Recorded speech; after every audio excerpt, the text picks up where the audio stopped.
Hey everybody, and welcome back to another video from Northeast Christian Apologetics. My name is Simon Williams, and today you are watching another live stream from Northeast Christian Apologetics, a live stream that we do every Monday night at 6 p.m. Eastern Time.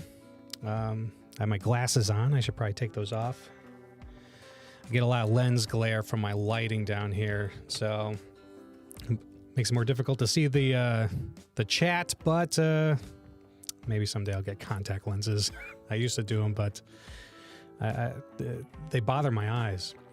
Anyway, we're going to be continuing our reading of The Reason for God by Timothy Keller. I really appreciate you guys coming out to the study tonight.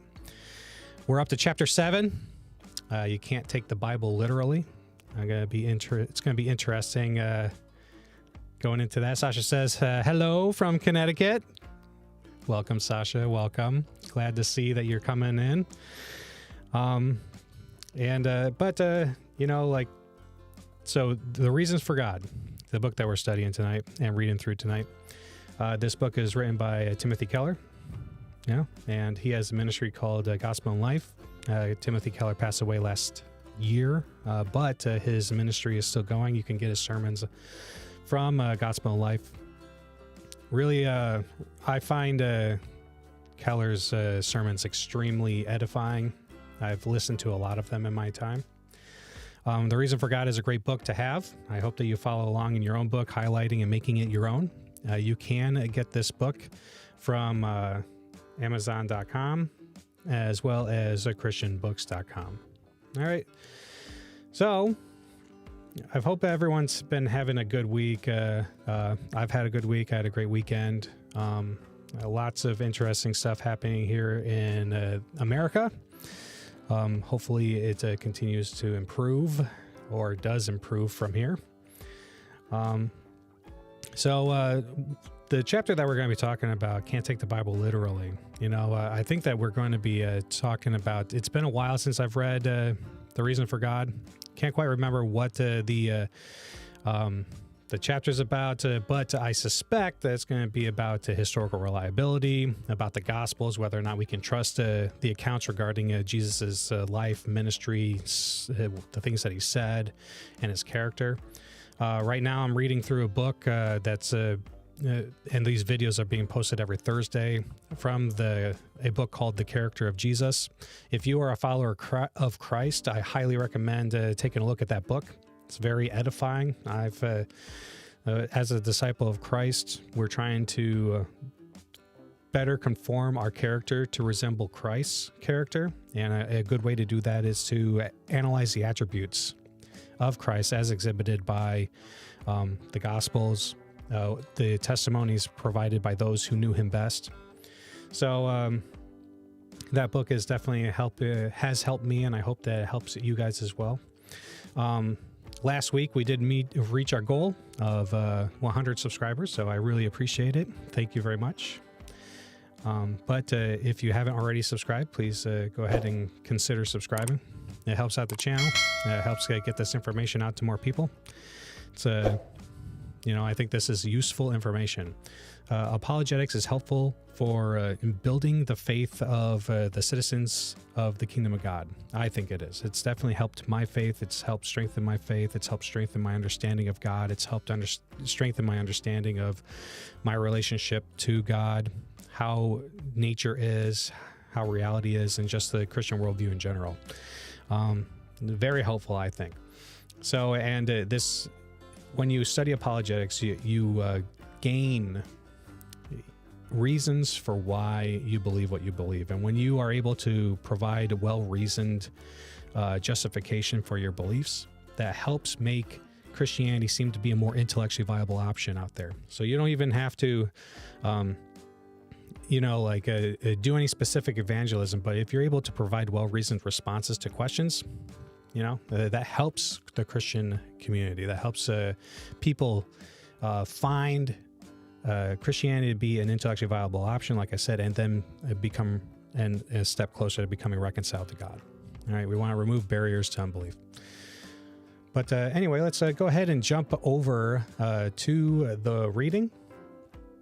I think that this is going to be helpful. I spent a lot of time looking into the historical reliability of the New Testament, the historical Jesus, and things of that nature.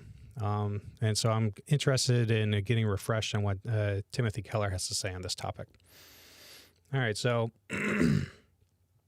hopefully I'm able to read effectively tonight.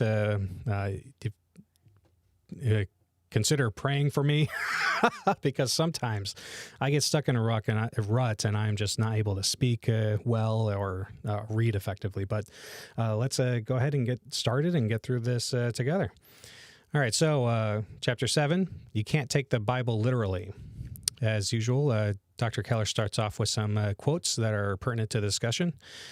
I see much of the Bible's teachings as historically inaccurate, said Charles, an investment banker. We can't be sure the Bible's account of events is what really happened.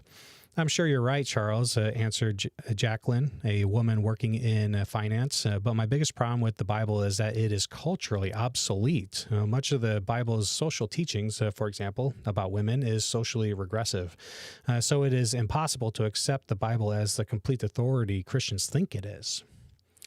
When I was in college in the late 1960s, I took some courses on the Bible as literature and was confronted with the prevailing wisdom of the time. My professors taught that the New Testament Gospels originated as the oral traditions of various church communities around the Mediterranean. These stories about Jesus were shaped by those communities to address the questions and needs peculiar to each church. Leaders made certain that the Jesus in those stories supported the policies and beliefs of their communities. The oral traditions were then passed down over the years, evolving through the addition of various legendary materials. Finally, long after the actual events, the Gospels assumed written form. By then, it was almost impossible to know to what degree, if any, they represented the actual historical events. Who then was the original Jesus? The scholars I read proposed that the real historical Jesus was a charismatic teacher of justice and wisdom who provoked opposition and was executed. After his death, they said different parties and viewpoints emerged among his followers about who he was. Some claimed he was divine and risen from the dead. Others that he was just a human teacher who lived on spirituality in the hearts of his disciples.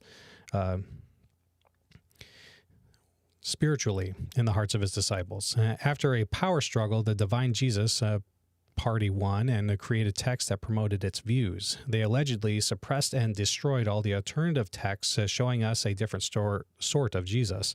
Recently, some of these suppressed alternate views of Jesus have come to light, like the Gnostic Gospels of Thomas and Judas. This shows, it is said, that early Christianity was very diverse in its doctrinal beliefs. If this view of the New Testament's origins and development is true, it would radically change our understanding of the content and meaning of Christianity itself. It would mean that no one could really know what Jesus said and did, and that the Bible could not be the authoritative norm over our life and beliefs. It would mean that most of the classic Christian teachings, Jesus' deity, atonement, and resurrection, are mistaken and based on legends. As a student, I was initially shaken by this. How could all these prominent scholars be wrong? Then, however, as I did my own first-hand research, I was surprised at how little evidence there actually was for these historical reconstructions. To my encouragement, the evidence for this older, skeptical view of the Bible has been crumbling steadily for the past 30 years, even as it has been promoted by the popular media through books and movies such as The Da Vinci Code. This book by Dan Brown definitely hosts a theory of how the Bible came about that has sunk its teeth into the normal culture. When you talk about people when you talk to people who aren't well versed in the history of the Christian faith, they will routinely talk about the Council of Nicaea and how during that council they determined which books of the Bible were to be implemented, and that they got rid of any books that didn't make mention of the divinity of Jesus and things of that nature. And that is completely false, and not even, but any scholar of the New Testament will tell you that is just completely false. The Council of Nicaea was just talking about the Arian heresy, which was a belief that Jesus was a created being of God, and that he wasn't co-eternal with the Father and things of that nature. They were talking about whether or not Trinitarian doctrine was correct. It wasn't about the Bible at all, you know. But after the Council of Nicaea, there were books commissioned by Constantine, Emperor Constantine. He paid for the Bible to be created various versions, but he didn't choose any of the books. The books that were a part of that publication were already well established in the Christian community, you know. But yeah, there's a lot that goes into the story. Definitely recommend looking into it for yourself, and make sure that you're reading from bona fide scholars on that history, you know. All right, anyway, Keller continues, Anne Rice was one person who was startled to discover how weak the case for a mere human historical Jesus really is. Rice became famous as the author of Interview with the Vampire and other works that could be called horror erotica. Raised a Catholic, she lost her faith at a secular college, married an atheist, and became wealthy, writing novels about Lestat, who is both a vampire and a rock star. It shocked the literary and media world when Rice announced that she had returned to Christianity.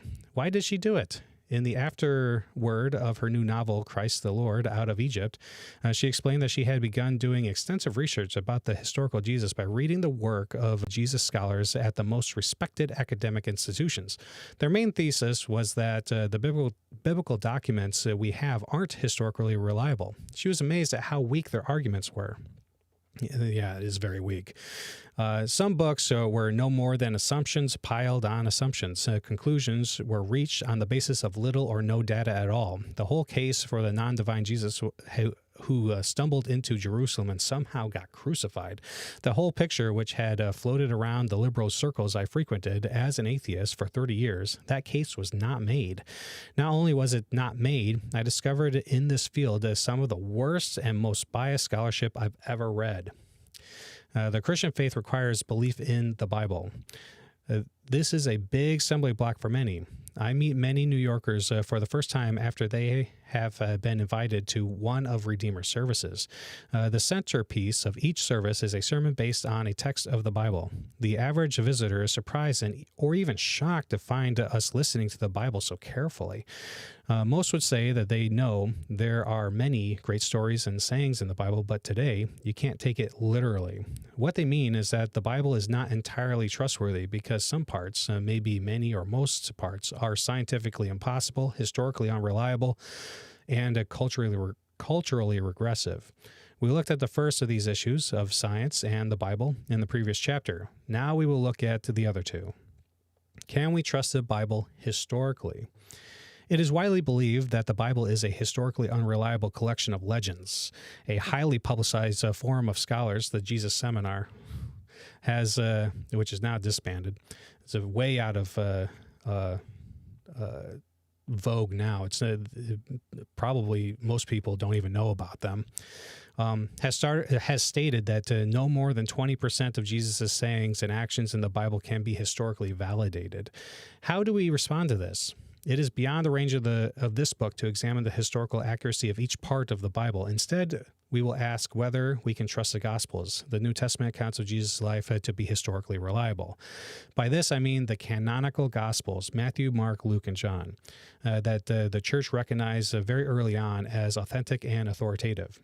So, skeptical scholars and the Jesus Seminar in particular use a criteria of authenticity in order to determine the plausibility of a ancient document as being historically reliable. And some of these criteria of authenticity deal with like multiple attestation, whether or not you have the same event being talked about in two or more sources, or dissimilarity, whether there is something that is in the account that is dissimilar from the cultural milieu, whether it be like, for example, if we're talking about Christianity here, we're going to be talking about like the sayings of Jesus. some of the things that Jesus said are dissimilar to Jews as well as the Christians that came afterwards, like Jesus' use of the Son of Man. None of the late Christians used the term Son of Man to refer to Jesus, and neither did the Jews. It wasn't a common, way of speaking for the Jews at the time. So that seems to reliably go back to Jesus himself. Another criteria of authenticity is like embarrassment. If the author would be embarrassed to actually include some information, and he would prefer to not mention it, if he does mention it, then that indicates that there is some truth behind it, that actually it's too embarrassing not to be true. Things like that. There's a lot of criteria of authenticity. And there's a lot of conservative Christian scholars that take on these rules to determine whether or not we can get back to the historical Jesus. And a good book, I don't know if I have it with me. I don't think I do. But a good book regarding this topic is Who is Jesus by Darrell Bock. Highly recommend taking a look at that book. It's a very short book, but it's helpful in getting abreast of these criteria of authenticity and certain key events talked about in the Gospels relating to that, to give that provide us with information about the historical Jesus that have theological significance. Okay, highly recommend looking that up. Anyway, Keller continues, it is often asserted that the New Testament Gospels were written so many years after the events happened that the writer's accounts of Jesus' life can't be trusted, but they were highly embellished, if not wholly imagined. Many believe that the canonical Gospels were only 4 out of scores of other texts, and that they were written to support the church hierarchy's power, while the rest, including the so-called Gnostic Gospels, were suppressed. This belief has been given a new plausibility in the popular imagination by the best-selling book, The Da Vinci Code. In this novel, the original Jesus is depicted as a great but clearly human teacher who, many years after his death, was made into a resurrected God by church leaders who did so to gain status in the Roman Empire. However, there are several good reasons why the gospel accounts should be considered historically reliable rather than legends.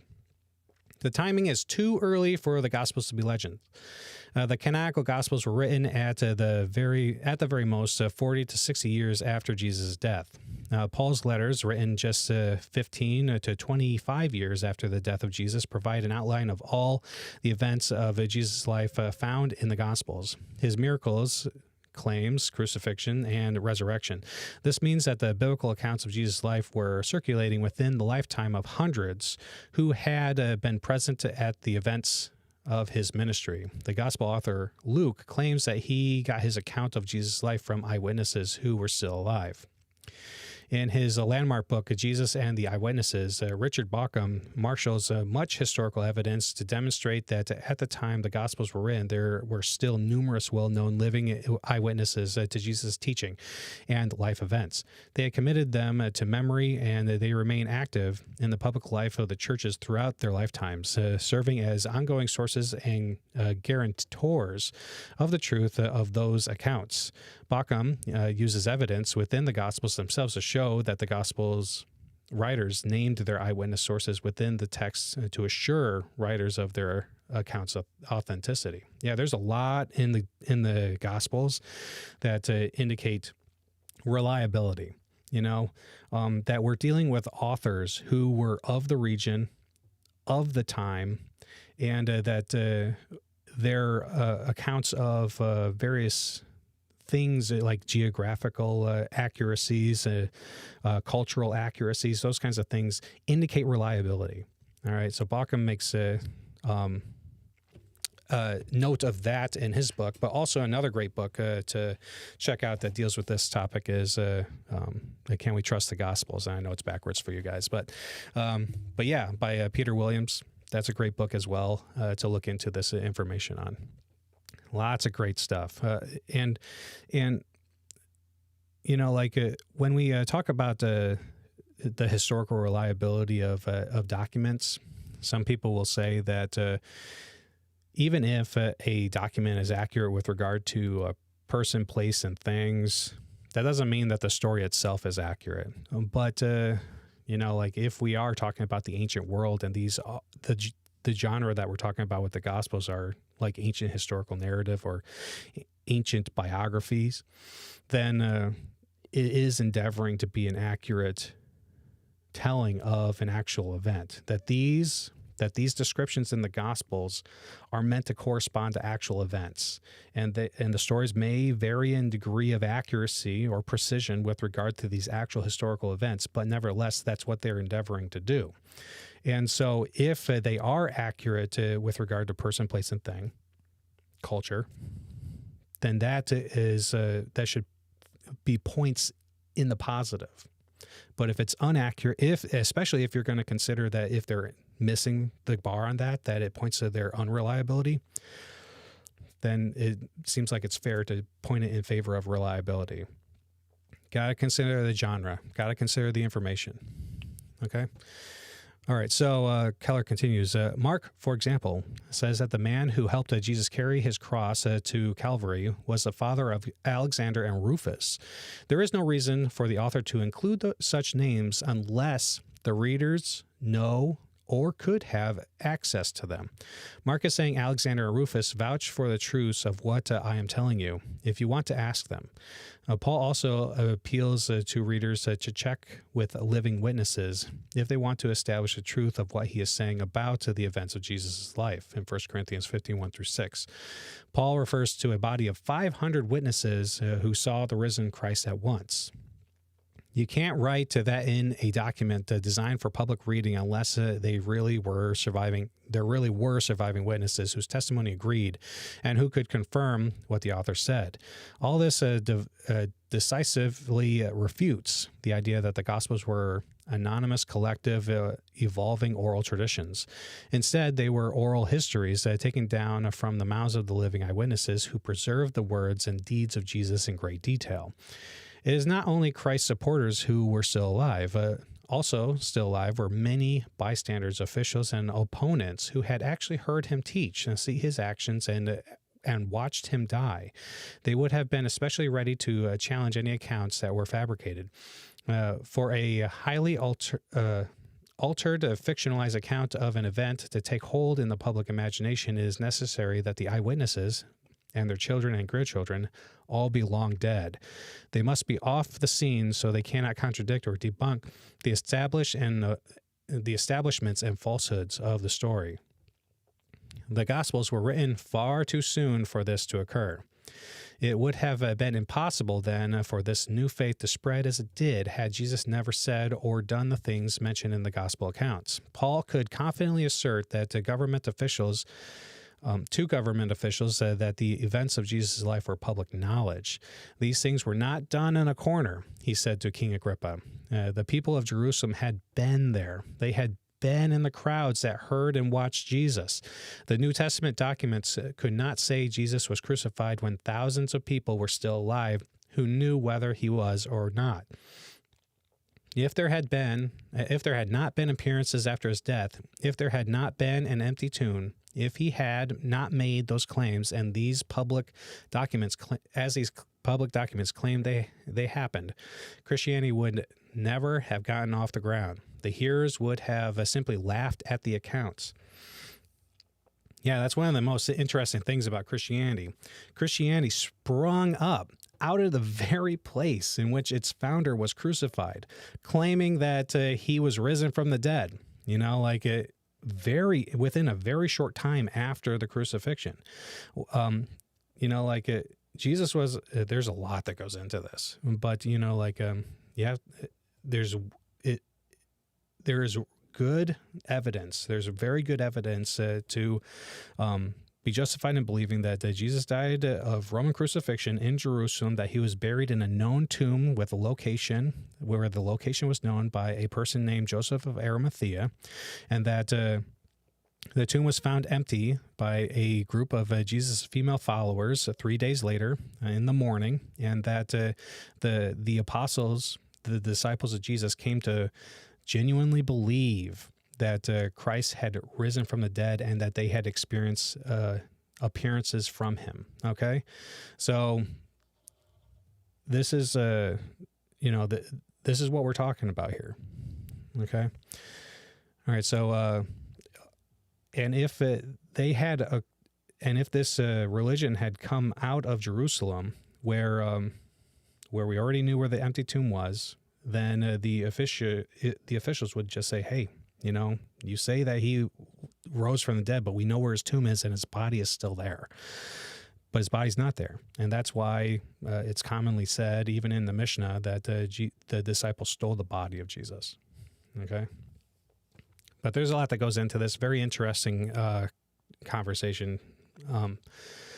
But let's see what Keller has to say. The four canonical Gospels were written much earlier than the so-called Gnostic Gospels. The Gospel of Thomas, the best known of the Gnostic documents, is a translation from the Syriac, and scholars have shown that the Syriac traditions in Thomas can be dated to 175 AD at the earliest, more than 100 years after the time that the canonical Gospels were in widespread use. Adam Gopnik, in the New Yorker, wrote that the Gnostic Gospels were so late that they no more challenged the basis of the church's faith than the discovery of a document from the 19th century written in Ohio and defending King George would be a challenge to the basis of American democracy. The Gospels of Matthew, Mark, Luke, and John, however, were recognized as authoritative eyewitness accounts almost immediately.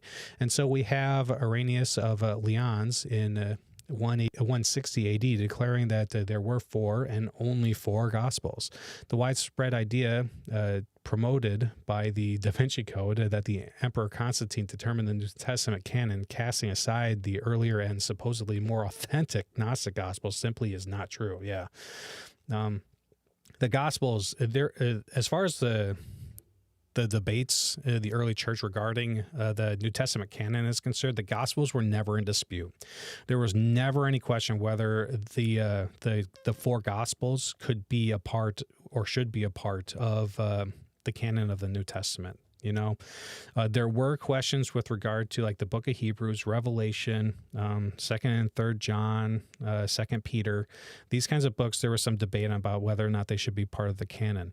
The early Christians weren't trying to weed out books, just the books that they wanted in. The early church was actually like thinking that they put in too many, But there were other books that were in widespread use, like the Shepherd Hermas, which did not get included in the canon. And there's some criteria for why certain books were chosen to be part of the Christian canon and why others were not. But that's a whole nother conversation. All right, but let's see what Keller has to say. As for the Da Vinci Code, people know the book and the movie plot is fictitious, but many find plausible the historical background that the author Dan Brown claims is true. The bestseller depicts Constantine in 325 AD as decreeing Jesus' divinity and suppressing all the evidence that he was just a human teacher. Even in a document like Paul's letter to the Philippians, however, which all historians date at no more than 20 years after Christ's death, we see that the Christians were worshiping Jesus as God. One other thing to note here is that Constantine literally did not care if Jesus was considered to be divine or not.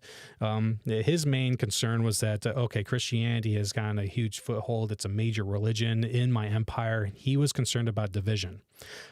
He was like, I don't want this religion to divide my country or my empire. And so he's like, I want it to be unified. So he called together the council in order to get everyone on the same page. He didn't care either way. But through debate, the Christians themselves came to affirm Trinitarianism. But afterwards, Arianism came back, and it became very popular again. This is just all like fiction. But the really interesting thing that I find interesting about this whole thing is that Constantine was, the whole point of this council was to prevent there to be to prevent there from being any division in his empire, but he himself moved the capital of Rome, capital of the empire from Rome to Constantinople. And that action itself is what's ended up causing the division in his country, in his empire. So he did all this because he was afraid that Christianity was going to divide his empire, and it ended up being him. It's ironic. But many things in history are ironic because God has a sense of humor. Anyway, Keller continues, belief in the deity of Christ was part of this of the dynamic from the beginning in the growth of the early Christian church. One historian comments, Dan Brown says that the Emperor Constantine imposed a whole new interpretation on Christianity as the Council of Nicaea in 325. That is, he decreed the belief in Jesus' divinity and suppressed all evidence of his humanity. This would mean Christianity won the religious competition in the Roman Empire by an exercise of power rather than by any attraction it exerted. In actual historical fact, the church had won that competition long before that time, before it had any power, when it was still under sporadic persecution. If a historian were cynical, you would say Constantine chose Christianity because it had already won and he wanted to back a winner. The content is far too counterproductive for the Gospels to be legends. The working theory of many people today is that the Gospels were written by the leaders of the early church to promote their policies, consolidate their power, and build their movement. The theory does not fit at all with what we actually find in the Gospels. If this popular view is correct, we would expect to see many places in the Gospels where Jesus takes sides in debates that were going on in the early church. That is how, it is reasoned, the Gospels were shaped by Christian leaders to support their party. However, we do not find this. We know, for example, that one of the great controversies in the early church was that some believe Gentile Christians should be required to be circumcised. In light of that great conflict, it is remarkable that nowhere in the gospel accounts does Jesus say anything about circumcision. The most likely reason that Jesus is silent about circumcision is that the early church did not feel free to fabricate things and put words in Jesus' mouth that he didn't utter. Why would the leaders of the early church Christian movement have made up the story of the crucifixion if it didn't happen? Any listener of the gospel in either Greek or Jewish culture would have automatically suspected that anyone who had been crucified was a criminal, whatever the speaker said to the contrary. Why would any Christian make up the account of Jesus asking God in the Garden of Gethsemane if he could get out of his mission? So these are all meeting the criteria of authenticity of embarrassment. Okay, remember what I talked about earlier. These are embarrassing things. Why would they include them if they were not true? Why would we talk about a failing criminal, a person who got crucified? You got to remember that back in the day, and even if you witness crucifixion now, it's a horrifying, humiliating execution. And so why would we, what about this loser? Why should we be following such a loser? That would be what would be going through the first century person's mind. And the reason for that is because he conquered death and rose from the dead. If Jesus did not do that, there wouldn't be any talk about any of this. All right, so Keller continues, or why ever make up the part on the cross when Jesus cries out that God had abandoned him? These things would have only offended or deeply confused first century prospective converts. They would have concluded that Jesus was weak and failing his God. Why invent women as the first witnesses of the resurrection in a society where women were assigned such low status that their testimony was not admissible evidence in court? It would have made far more sense if you were inventing the tale to have male pillars of the community present as witnesses when Jesus came out of the tomb. The only plausible reason for all these incidents would be included in these accounts is that they actually happened. Also, why constantly depict the apostles, the eventual leaders of the early church, as petty and jealous, almost impossibly slow-witted, and in the end as cowards who either actively or passively failed their master? Richard Bauckham makes similar arguments about the depiction of Peter's denial of Jesus, even to the point of calling down a curse on his master. Why would anyone in the early church want to play up the terrible failures of their most prominent leader? No one would have made such a story up, and even though it is true, Bauckham reasons that no one but Peter himself would have dared to recount it unless Peter himself was the source and had authorized its preservation and propagation. Again, a comparison with the Gnostic Gospels is illuminating. The Gospel of Thomas similar documents express a philosophy called Gnosticism, in which the material world is a dark, evil place from which our spirits need to be rescued by secret illumination, or gnosis. This fits in very well with the worldview of the Greeks and Romans, but is utterly different than that of the first century Jewish world in which Jesus was part. Contrary then to the Da Vinci Code and similar accounts, it is not the canonical Gospels that suck up to the powers that be in the ancient world, but it is the Gnostic texts that do it. It was the canonical Gospels, with their positive view of material creation and their emphasis on the poor and the oppressed, that offended the dominant views of the Greco-Roman world. The canonical Gospels not only give us a far more historically credible picture of what the original Jesus was really like, but they boldly challenge the worldview of their Greek and Roman readers. Some interesting information about like the sayings of Jesus is that when you look into the sayings of Jesus, you find a lot of Jesus spoke in a way that was that his words were meant to be wedged in your memory. You know, he used a lot of stories, relatable stories. He used alliteration and poetry and quippy sayings, you know.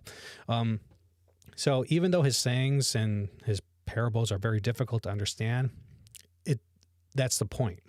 They're meant to be difficult to understand, but easy to remember. Easy to remember, difficult to understand. They're supposed to be things that you meditate on. So you can remember his words easily and bring them to and just meditate on them as you go about your day. You know, when you read the Gospels, you definitely get a sense that it's easy to just remember Jesus's words on various things, you know. All right, so Keller continues, the literary form of the Gospels is too detailed to be legend. C.S. Lewis was a world-class literary critic.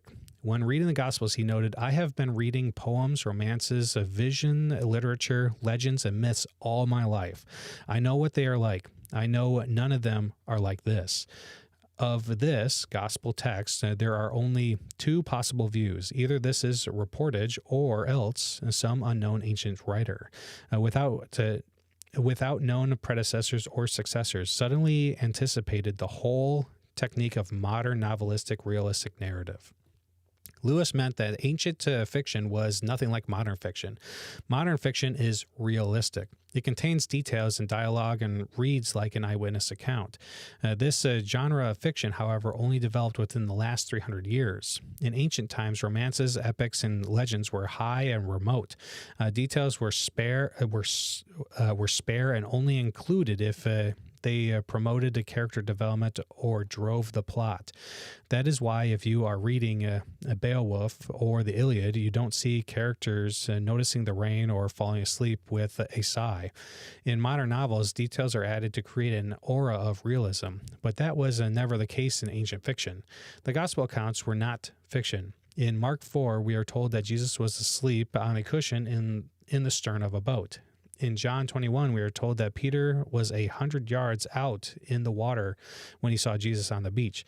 He then jumped out of the boat, and together they caught 153 fish. In John 8, as Jesus listened to the men who caught a woman in adultery, we are told he doodled with his finger in the dust.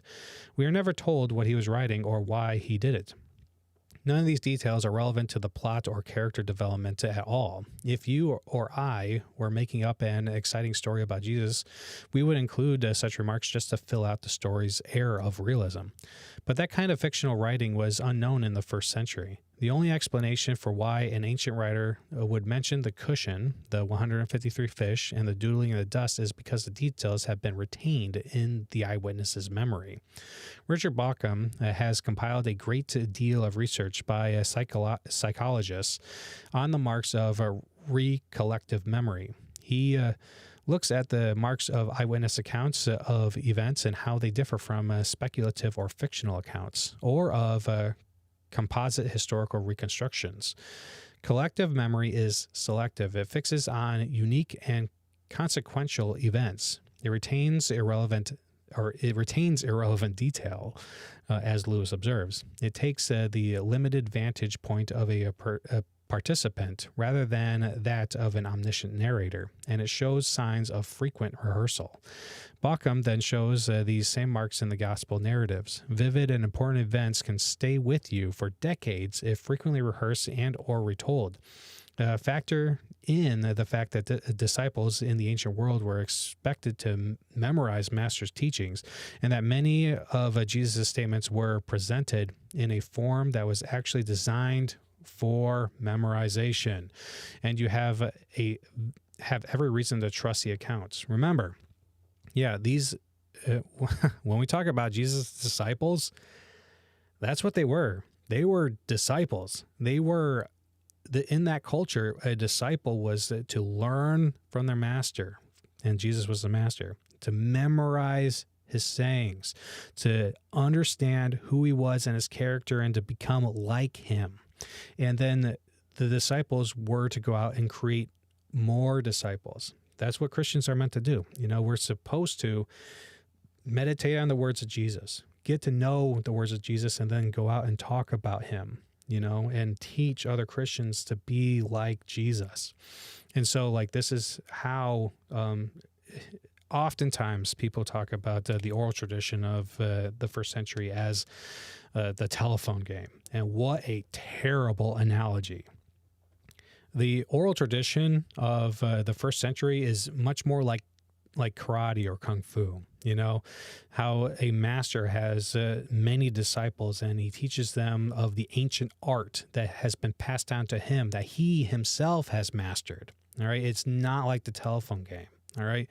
It's something that is reinforced collectively as a community and mastered and then taught to disciples, dedicated disciples. It's not like a once-off hearing. Jesus very likely repeated sermons, or very likely repeated sayings. And as I said earlier, and as Keller just mentioned, his sayings were meant to be easily memorized, using parables, alliteration, poetry, this kind of stuff. Very important, very important. And when you live with somebody and you experience, like miracles and stuff like that, it sticks with you. It sticks with you. The disciples were not aged when they were with Jesus. They're probably guys in their 20s. When I was in the Navy, I was in the Navy and spent years on the boat in my 20s. And I have so many memories, vivid memories and stories that I can tell you of when I was on the submarine, what we did when I was on the submarine, how life was like on the submarine, and conversations that I had with people on the submarine, and that was over 12 years ago, 12 or 13 years ago at this point. And I can still easily remember them, so and I don't rehearse them or preach those stories very often, but I can still remember them. So these guys were in the prime of their life, learning from the master, and then they went out and started preaching this stuff, and it became infused in them. So when we're talking about these events, it's definitely not like the telephone game. What a joke. Anyway, so Keller continues. Bauckham also looks to anthropology for evidence that the gospel writers did not feel free to embellish or fabricate words or events in the life of Jesus. Critical scholars from early in the 20th century assumed the early Christians would have used a relatively fluid process of transmitting popular folk tales, and that they would have felt free to change the tales from the past in order to correspond to their present realities and situations.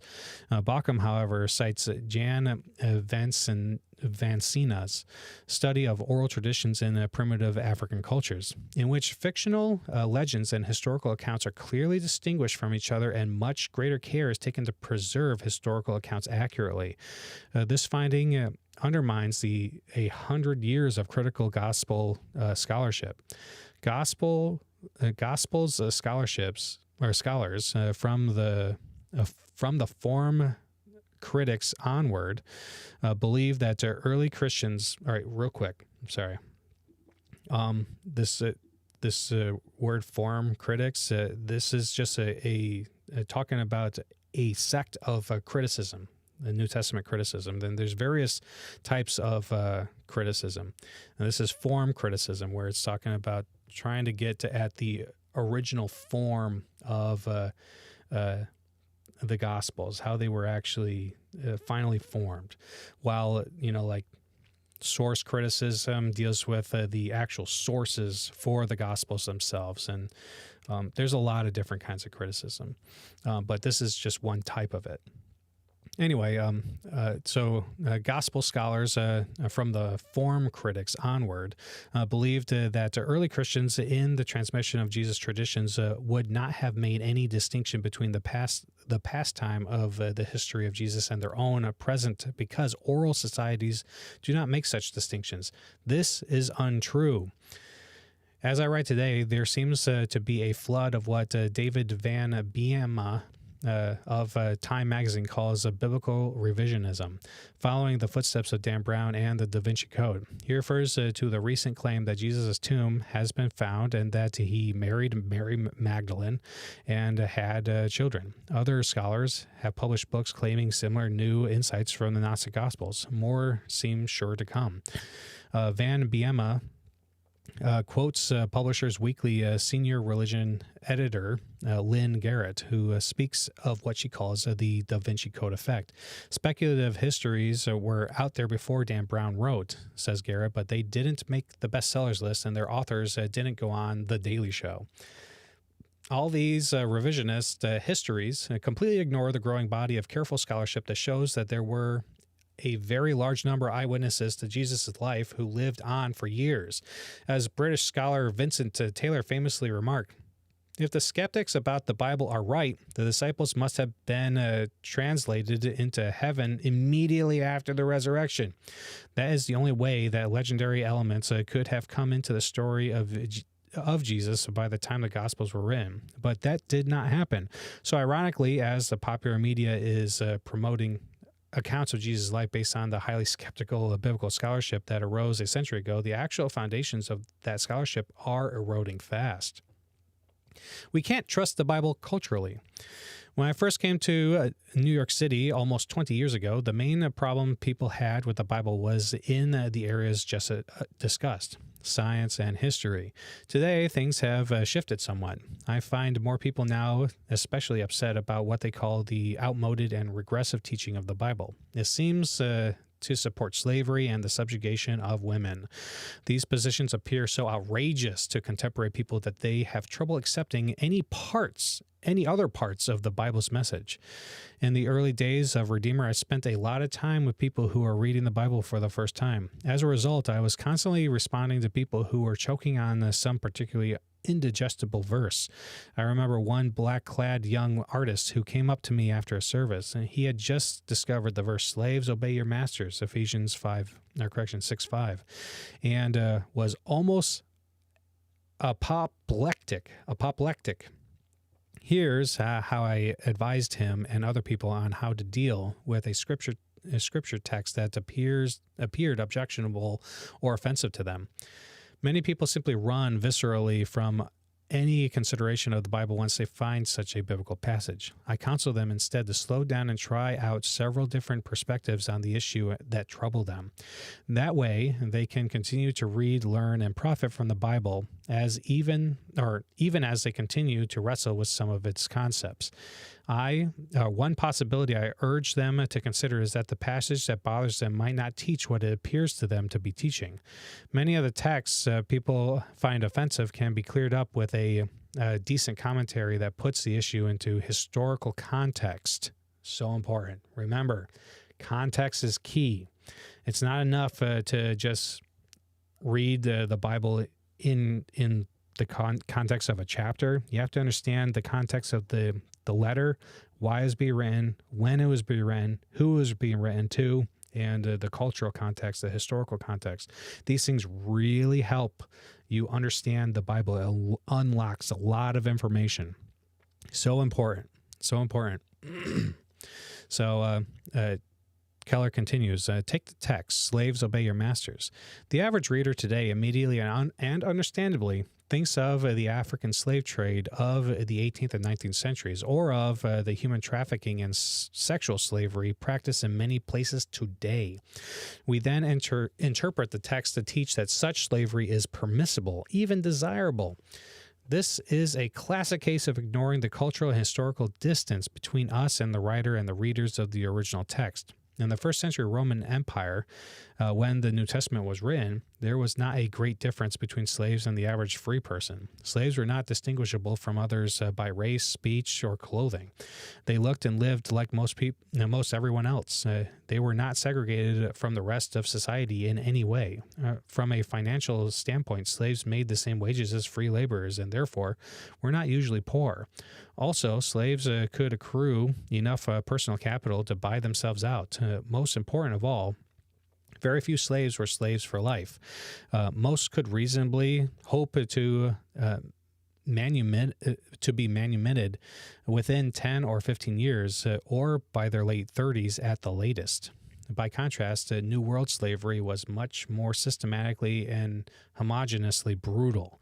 It was chattel slavery, in which the slave's whole person was the property of the master. He or she could be raped or maimed or killed at the will of the owner. In the older bond service or indentured servanthood, only slaves' productivity, their time and skills, were owned by the master, and only temporarily.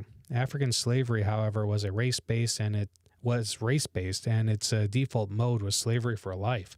Also, the African slave trade was begun and resourced through kidnapping. The Bible unconditionally condemns kidnapping and trafficking in slaves, 1 Timothy 1:9-11, and also Deuteronomy 24:7. Therefore, while the early Christians did not go on a campaign to abolish first-century slavery completely, later Christians did so when faced with New World-style slavery, which could not be squared in any way with a biblical teaching. And Keller has already talked about slavery in this book, and I recommend going to look at that chapter. But remember that Christianity didn't just beat slavery once, but it beat it twice. Okay? So, and the earlier form of slavery was a lot less brutal than the second form. All right, so this is something that kind of pops up. Slavery is something that even needs to be abolished still today, in various countries. And I think it's widely recognized that America is complicit in the slave trade and enslavement of people globally speaking through how we obtain our merchandise. And so we need to be aware of that and see what we can in order to prevent that from happening. And that process will be difficult and expensive, but it should be well worth it in order to promote freedom. All right. Anyway, Keller continues, some texts may not teach what they at first appear to teach. Some people, however, have studied a particular biblical text carefully and come to understand what they teach, and yet they still find them outrageous and regressive. What should they do? I urge people to consider that their problem with some texts might be based on an unexamined belief in the superiority of their historical moment over all others. We must not universalize our time any more than we should universalize our culture. Think of the implication of the very term regressive. To reject the Bible as regressive is to assume that you have excuse me, sorry about that. To reject the Bible as regressive is to assume that you have now arrived at the ultimate historic moment from which all that is regressive and progressive can be discerned. That belief is surely as narrow and exclusive as the views in the Bible you regard as offensive. Consider the views of contemporary British people and how they differ from the views of their ancestors, the Anglo-Saxons. 1,000 years ago. Imagine that both are reading the Bible and they come to the Gospel of Mark, chapter 14. First, they read that Jesus claims to be the Son of Man, who will come with angels at the end of time to judge the whole world according to his righteousness. Later, they read about Peter, the leading apostle, who denies his master 3 times and at the end even curses him to save his skin. Yet later, Peter is forgiven and restored to leadership. The first story will make contemporary British people shudder. It sounds so judgmental and exclusive. However, they will love the story about how even Peter can be restored and forgiven. The first story will not bother the Anglo-Saxons at all. They know all about doomsday, and they are glad to get more information about it. However, they'll be shocked at the second story. All right, sorry. Disloyalty and betrayal at Peter's level must never be forgiven in their view. He doesn't deserve to live, let alone become the foremost disciple. They'll be so appalled by this that they will want to throw the Bible down and read no more of it. Of course, we think the Anglo-Saxons as primitive, but someday others will think us and our culture's dominant views as primitive. How can we use our time standards of progressive as the plumb line by which we decide which parts of the Bible are valid and which are not? Many of the beliefs of our grandparents and great-grandparents now seem silly and even embarrassing to us. That process is not going to stop now. Our grandchildren will find many of our views outmoded as well. Wouldn't it be tragic if we threw the Bible away over a belief that will soon look pretty weak or wrong? To stay away from Christianity because part of the Bible's teachings is offensive to you assumes that there is a God, that if there is a God, he wouldn't have any views that upset you. Does that belief make sense? All right, yep. One important thing about Christianity is that, or religion in general, is that if the God that you worship never disagrees with you, then you need to reevaluate what's going on, because it very well could be the case that you are actually worshiping yourself. Don't be deceived into worshiping yourself. All right, so Keller continues. I have one more bit of advice to people struggling with some of the Bible's teaching. We should make sure we distinguish between the major themes and message of the Bible and its less primary teachings. The Bible talks about the person and work of Christ, and also about how widows should be regarded in the church. The first of these subjects is much more foundational. Without it, the secondary teaching doesn't make much sense.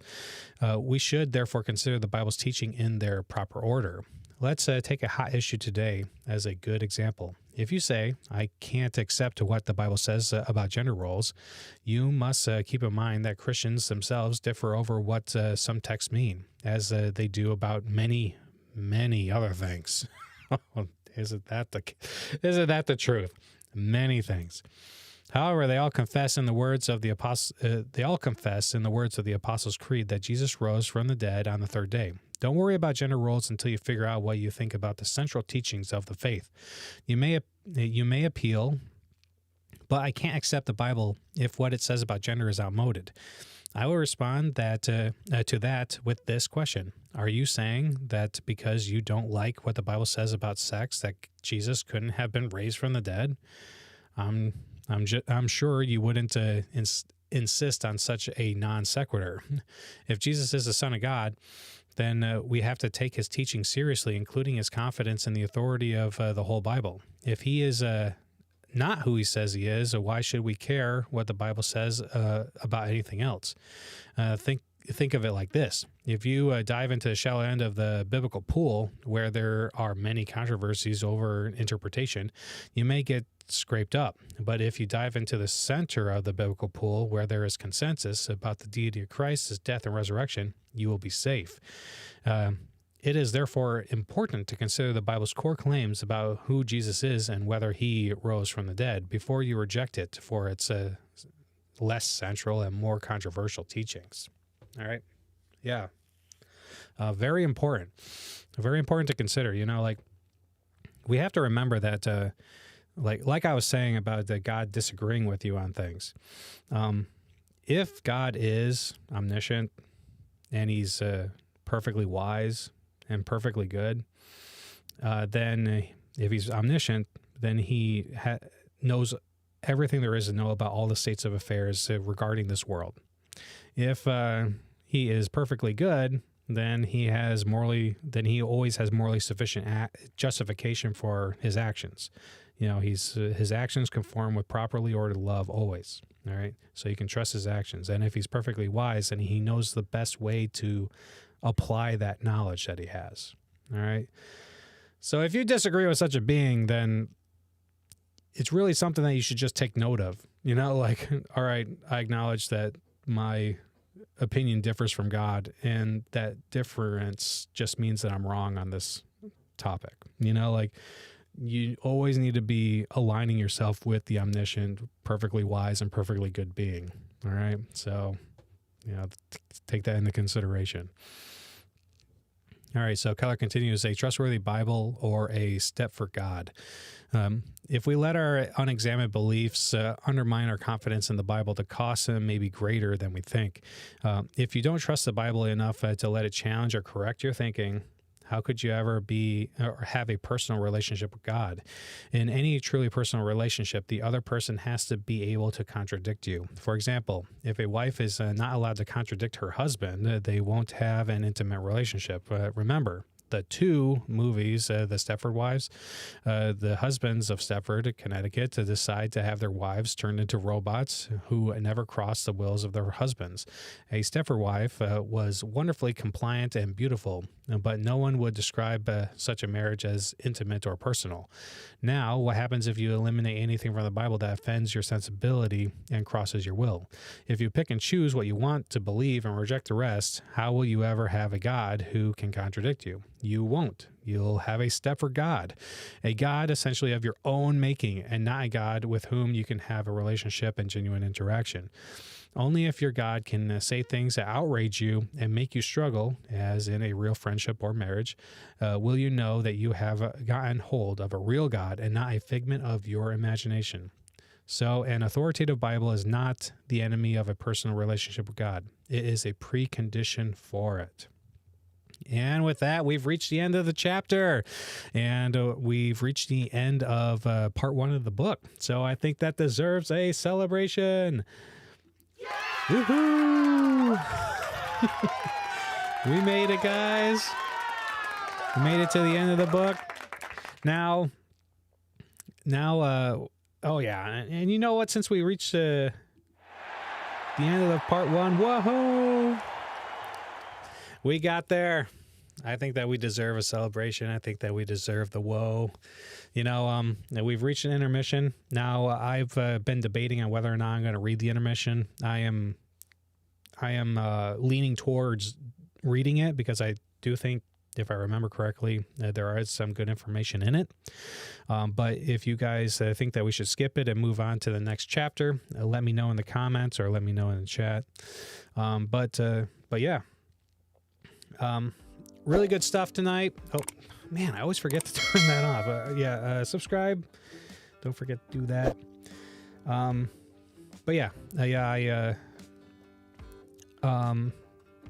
appreciate you guys coming out tonight. I think that this chapter was really good. There's a lot. This topic of the historical reliability of the Gospels and things of that nature, really big topic. A lot of information. Highly recommend doing that study yourself. A lot of good information out there as well.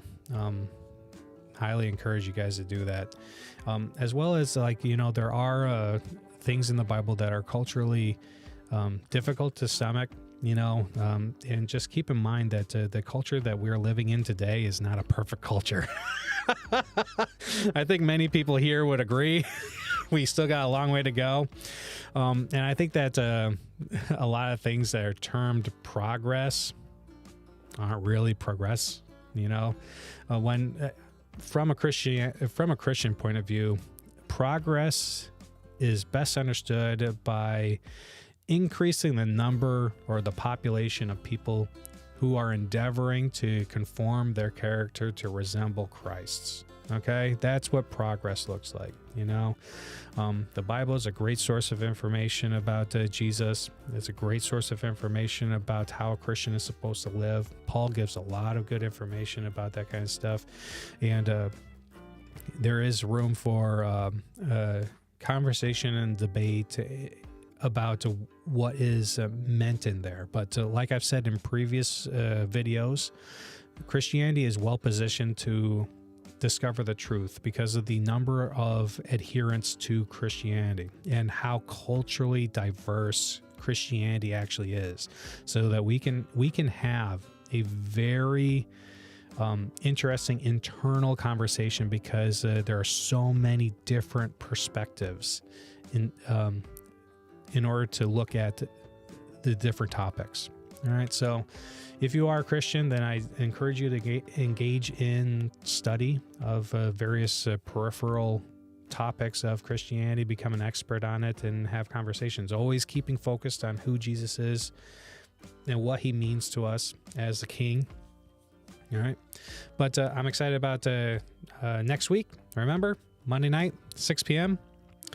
Thanks for coming out and visiting me as we read through this book, and thanks for watching if you pop in later on YouTube, and let me know if you guys want to read through the intermission. All right, thanks, and God bless. I'll see you next week. Hey, before you go, I hope you enjoyed today's enlightening discussion during our Christian Apologetics book study. It's always a blessing to come together to explore our faith and grow in our understanding. Your participation means the world to me, and I'm grateful for your continued support of Northeast Christian Apologetics. Remember, you can stay connected with me and access valuable resources by visiting my website at nechristianapologetics.com. There you'll find a wealth of articles, videos, and recommended reading material to deepen your knowledge of Christian apologetics. If you're as passionate as I am about equipping believers to defend their faith and engage in meaningful conversations, you can also support this ministry in various ways. One way to support this work is through patreon.com. By becoming a patron, you'll have access to exclusive content, early access to our discussions, and a chance to connect with like-minded individuals who share your passion for Christian apologetics. If Patreon is not your style, some people prefer to give me a one-time tip. And if you'd like to do that, then feel free to do so through Venmo or Cash App. But of course, there are many ways to support me. By praying for this ministry, sharing the content on social media, or simply spreading the word about what I do. Every bit of support goes a long way in helping me fulfill my mission. Once again, thank you for joining me today. Your presence and engagement enrich these discussions, and together, we're on a journey to strengthen our faith and share the good news with others. Stay tuned for more exciting book studies, thought-provoking discussions, and opportunities to grow your Christian apologetics journey. I look forward to seeing you again.